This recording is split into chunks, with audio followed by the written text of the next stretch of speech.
चलिए, तो निकल रहा है, लोग पिछले एक हफ्ते से रुक रहे थे, देख लें कि 13,000 निकल जाए, उसके बाद कुछ नया निवेश किया जाए, और अब ये निकल चुका है डिसाइसिवली, इसको हमने ब्रेक कर दिया है। कोई अच्छा स्टॉक बताइए जिसके ऊपर आपकी नजर हो।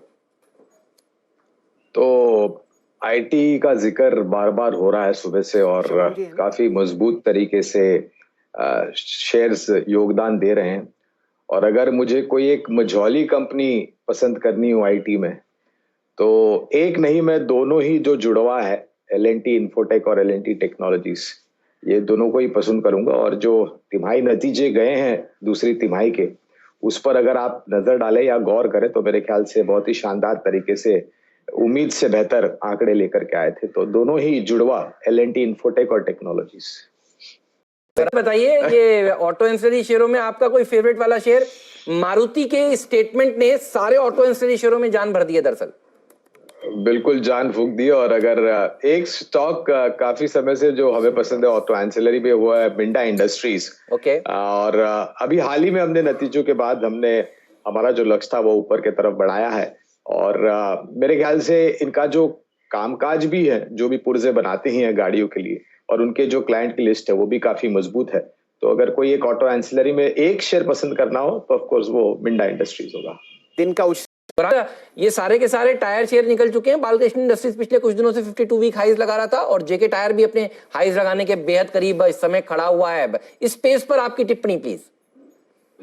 तो ये एक बेहद जरूरी चीज थी, क्योंकि चाइना से जो मात्रा में टायर्स डंप हो रहे थे, खास करके जो कमर्शियल व्हीकल्स का जो मार्केट शेयर था चाइना के टायर्स का हिंदुस्तान में, वो बहुत ही बड़ा था।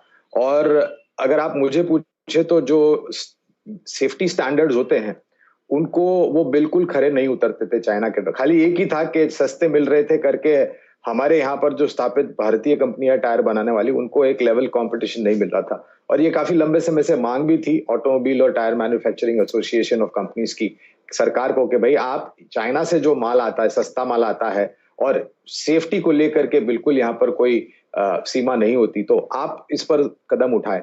अगर इस क्षेत्र में हमारी जो पसंद है हेमंत, वो एमआरएफ से लेकर के अपोलो, सिएट, जेके, बालकृष्ण इंडस्ट्रीज, ये सभी पर है। लेकिन अगर कोई एक स्टॉक पसंद करना हो तो मेरे ख्याल से अगर आपकी जेब इजाजत दे तो एमआरएफ सही पसंद होगी, लेकिन नहीं करता है तो फिर अपोलो या फिर सिएट।